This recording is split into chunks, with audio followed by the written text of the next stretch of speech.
बहुत समय पहले की बात है। एक छोटे से गांव में एक युवक जिसका नाम आर्यन था, रहता था। आर्यन के पास सभी सुविधाएं थीं, लेकिन वह हमेशा चिंतित और असंतुष्ट रहता था। वह हर छोटी बात पर परेशान हो जाता और अपने जीवन में शांति नहीं पा रहा था। उसका मन हमेशा व्याकुल रहता था और वह समझ नहीं पा रहा था कि अपने जीवन में संतोष और शांति कैसे पाए।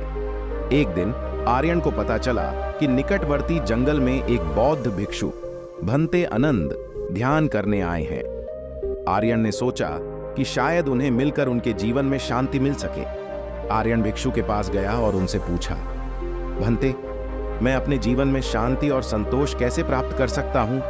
भिक्षु ने मुस्कुराते हुए कहा, बेटा, मानसिक शांति प्राप्त करने के लिए तुम्हें अपने मन को मजबूत बनाना होगा। इसके लिए मैं तुम्हें एक कथा सुनाता हूं। बहुत समय पहले एक छोटे से गांव में सुजाता नामक एक युवती रहती थी। सुजाता का जीवन बहुत कठिन था, लेकिन वह हमेशा खुश और संतुष्ट रहती थी।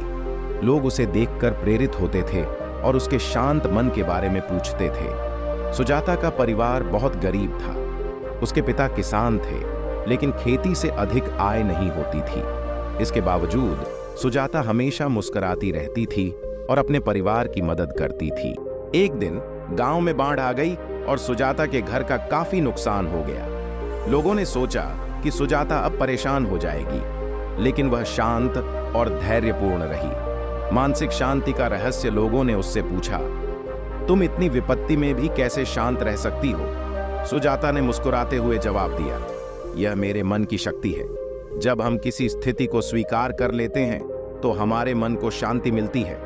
मैं विपत्ति को स्वीकार कर उसे दूर करने का प्रयास करती हूँ। ध्यान का महत्व भंते आनंद ने आगे कहा। सुजाता हर दिन ध्यान करती थी।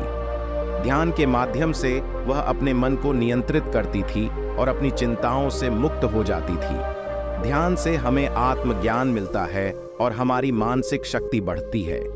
जीवन में ध्यान का महत्व सुजाता ने अपने दिनचर्या में ध्यान को शामिल किया था। वह हर सुबह सूर्योदय से पहले उठती थी और पास के जंगल में एक शांत स्थान पर जाकर ध्यान करती थी। ध्यान करते हुए वह अपने श्वास को महसूस करती और धीरे धीरे अपने मन को स्थिर और शांत बनाती।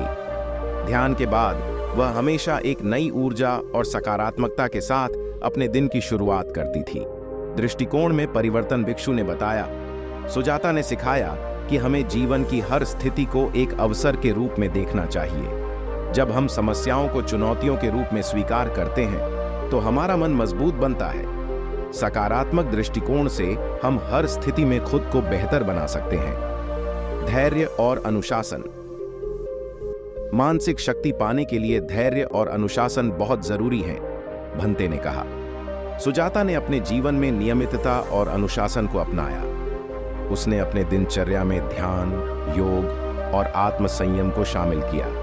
इससे उसकी मानसिक स्थिति में मजबूती आई। कठिनाइयों का अवसर के रूप में उपयोग। सुजाता ने सिखाया कि कठिनाइयों को एक अवसर के रूप में देखा जाना चाहिए। जब बाढ़ ने उसके घर को नुकसान पहुंचाया तो उसने इस घटना को एक अवसर के रूप में लिया।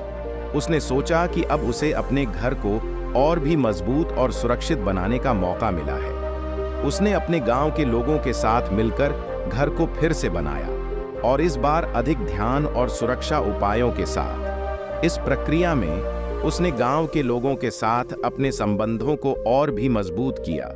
भंते आनंद ने आगे कहा, सुजाता ने अपने आंतरिक शक्ति का विकास किया। उसने सीखा कि बाहरी परिस्थितियां हमें तब तक प्रभावित नहीं कर सकती जब तक हम उन्हें अपने मन में प्रवेश नहीं करने देते।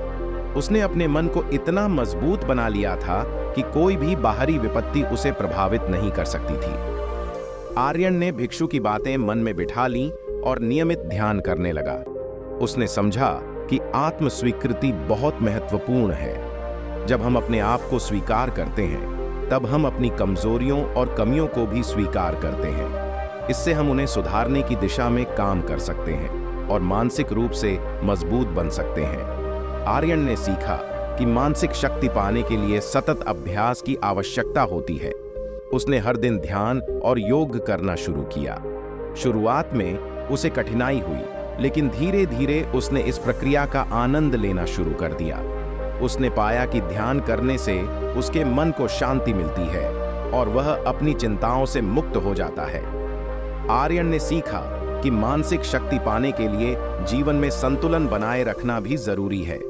उसने अपने जीवन के विभिन्न पहलुओं जैसे काम, परिवार और व्यक्तिगत समय में संतुलन बनाए रखने का प्रयास किया।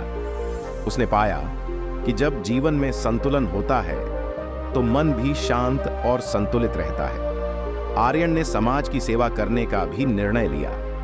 उसने देखा कि समाज की सेवा करने से मन को आत्मिक संतुष्टि मिलती है।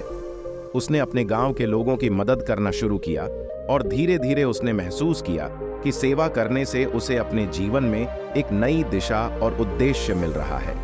भंते आनंद ने कथा समाप्त करते हुए कहा, आर्यन, तुम्हें भी अपनी मानसिक शक्ति को बढ़ाने के लिए इन गुणों को अपनाना होगा। नियमित ध्यान करो, जीवन की चुनौतियों को स्वीकार करो, धैर्य और अनुशासन का पालन करो और हर स्थिति को एक अवसर के रूप में देखो। आर्यन ने भिक्षु की बातें मन में बिठा लीं और नियमित ध्यान करने लगा। धीरे धीरे उसने अपने मन को मजबूत बना लिया और जीवन में शांति और संतोष पा लिया। इस प्रकार उसने अपने जीवन में हर कठिनाई का सामना धैर्य और सकारात्मकता के साथ किया। इस कथा से हमें यह सीख मिलती है कि मानसिक रूप से मजबूत बनने के लिए हमें ध्यान, आत्म स्वीकृति, सकारात्मक दृष्टिकोण, अनुशासन और समाज की सेवा को अपनाना चाहिए। ये गुण हमें जीवन की हर स्थिति में शांत और संतुष्ट रहने में मदद करते हैं। जीवन में संतुलन बनाए रखना और आत्मिक संतुष्टि पाना हमें मानसिक रूप से मजबूत बनाता है और हम किसी भी परिस्थिति का सामना कर सकते हैं। इस बौद्ध कहानी से आपको कुछ सीख मिली हो तो कृपया हमारे वर्ल्ड 3 इंस्पायर्ड यूट्यूब चैनल को सब्सक्राइब करें और इस वीडियो को लाइक और शेयर करना न भूलें। धन्यवाद।